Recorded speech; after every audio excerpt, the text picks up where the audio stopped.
Bonjour, ici Aurélien Macaire. Dans cette nouvelle vidéo, je vais réaliser la critique du blog de Jean-Yves qui s'appelle Potion de vie. Vous allez découvrir plein de techniques pour optimiser le design, la mise en page également, l'organisation de l'information sur un blog. On se retrouve tout de suite après le générique.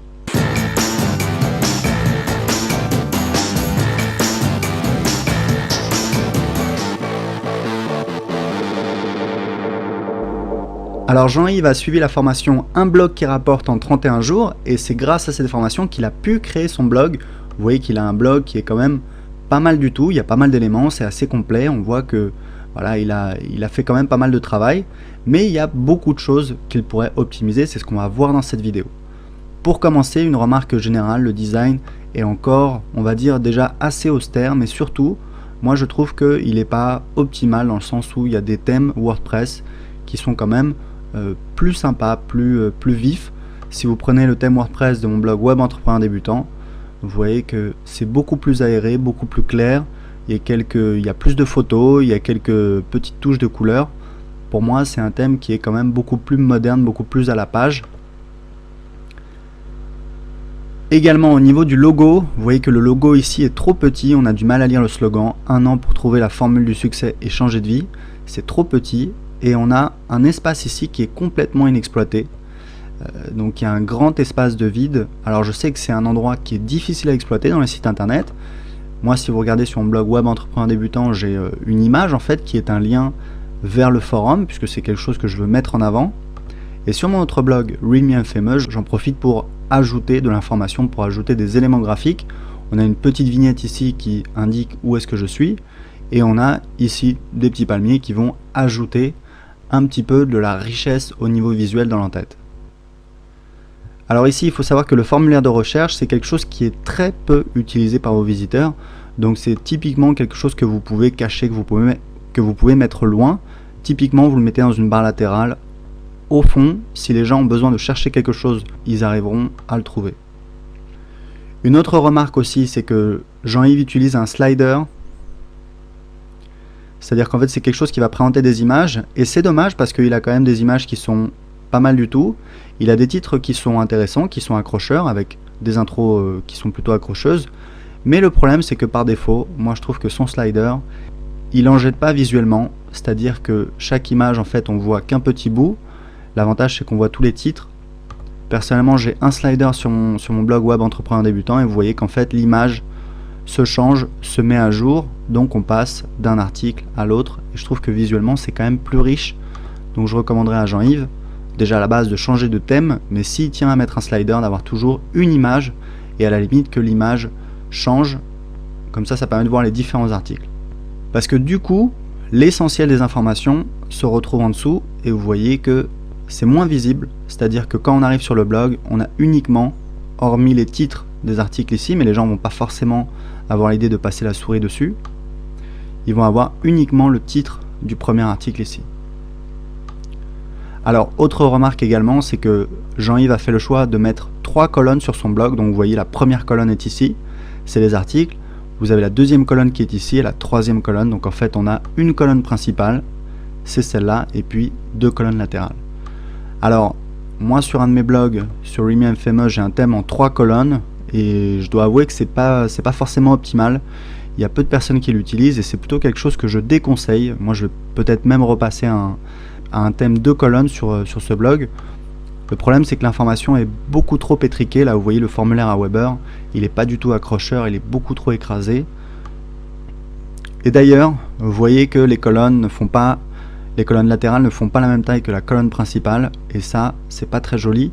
Idéalement il faut que toutes vos colonnes, que vous en ayez 2 ou 3, fassent la même taille sur la page d'accueil, c'est beaucoup plus joli, ça évite qu'il y ait du blanc comme ça ici.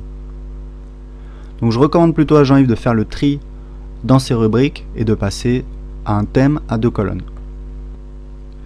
Alors autre chose que j'ai remarqué, c'est que Jean-Yves en fait a des liens en double, alors pas sur la page d'accueil, mais vous allez voir si on clique sur un article, voilà, on a la blog roll ici. En fait c'est les liens vers des sites partenaires tout simplement, et on retrouve les liens en bas. Donc en fait il y a un doublon, on a 2 fois trop de liens et il faut absolument faire le tri, c'est-à-dire mettre les liens uniquement dans une rubrique, puisque les liens en fait c'est un échange de trafic que vous faites avec un partenaire. Il faut que ce soit visible sur votre blog, mais c'est pas non plus quelque chose que vous allez trop mettre en avant. Donc je recommande à Jean-Yves de faire le tri. Également, vous voyez que là sur ces pages d'articles, au niveau des colonnes, là ça devient No Man's Land. Il n'y a plus du tout de rubrique, donc il faut absolument qu'au niveau de ces paramètres, il ajoute ce qu'on appelle des widgets. En fait, c'est des petits modules qu'on va ajouter dans les barres latérales. Alors ça, c'est un grand classique. En fait, il s'agit des catégories qu'on a généralement dans la barre de menu. Si je clique dessus, efficacité personnelle par exemple, on a en fait tous les articles qui sont dans la catégorie efficacité personnelle triés par ordre chronologique, et ça, c'est pas du tout optimal, c'est même très mauvais. Je déconseille tout à fait de faire ça, puisque la raison est très simple, c'est que l'information n'est pas organisée. En fait, vous avez par défaut les derniers articles dans l'ordre chronologique, et on peut imaginer que vous ayez un très bon article, qui soit un petit peu ancien, et bien cet article va se faire pousser en fait par les nouveaux articles qui ne sont pas forcément aussi bons. En plus, comme on a à chaque fois le titre, l'introduction, la photo, un petit peu comme sur la page d'accueil, à la manière classique d'un blog, on n'a pas du tout une vue d'ensemble, et à partir du moment où vous commencez à avoir plusieurs dizaines d'articles, eh bien les visiteurs ont du mal à s'y retrouver et ont du mal à retrouver l'information. Alors c'est pas une question simple. Moi, la réponse que j'ai trouvée, en fait, vous voyez sur mon blog Remain Famous, j'ai des catégories principales qui sont argent, motivation et voyage. Si vous cliquez par exemple sur motivation, vous allez voir tous les articles sur le sujet. En fait, j'ai défini des sous-catégories. Dans motivation, j'ai choix de vie, développement personnel, efficacité, santé, et à chaque fois, je fais un lien vers un article, ce qui permet en fait d'un coup d'œil de scanner l'ensemble des articles d'un thème donné. Alors après, on aime ou on n'aime pas. Personnellement, je pense que c'est une meilleure solution, c'est ce que je préconise. Pour la mettre en œuvre, c'est pas très compliqué. Il faut créer une page que vous allez mettre à jour à chaque fois en ajoutant un lien. C'est vraiment très peu de travail. Vous n'êtes pas obligé de mettre à jour la page à chaque fois que vous publiez un article. De temps en temps, vous parcourez la liste des derniers articles de votre blog et vous mettez à jour les pages des catégories des articles de votre blog. Donc ça, c'est une erreur classique que font énormément de blogueurs. C'est quelque chose que j'ai découvert en lisant un livre qui s'appelle Killer Web Content, d'un spécialiste de l'organisation de l'information qui s'appelle Jerry McGovern, un Irlandais qui parcourt le monde pour intervenir en tant que consultant dans des organisations, dans des grandes sociétés, pour faire profiter de son savoir et les aider justement à organiser l'information disponible sur leur site internet. Alors la troisième étape pour optimiser le blog de Jean-Yves, ça va être justement au niveau des formulaires Aweber. Comme vous le savez certainement, la liste de diffusion, c'est très important pour monétiser un blog, pour gagner de l'argent avec un blog. Et justement, il faut faire en sorte qu'un maximum de personnes s'inscrivent à sa liste de diffusion. Donc voici le pop-up qui s'affiche quand on arrive sur le blog de Jean-Yves. Au niveau des couleurs, déjà, c'est pas très joli. C'est vrai que l'orange avec du bleu, c'est un petit peu osé. Je pense qu'il faudrait plutôt essayer de revenir sur des choses un petit peu plus classiques. Et puis surtout, le problème, c'est qu'il n'y a pas de visuel. En fait, on ne sait pas ce qu'on va gagner si on s'inscrit. Il y a écrit « marre d'avoir une mauvaise mémoire, une mémoire exceptionnelle en une semaine ». Il manque un verbe d'action. On ne sait pas en fait ce qu'on va gagner.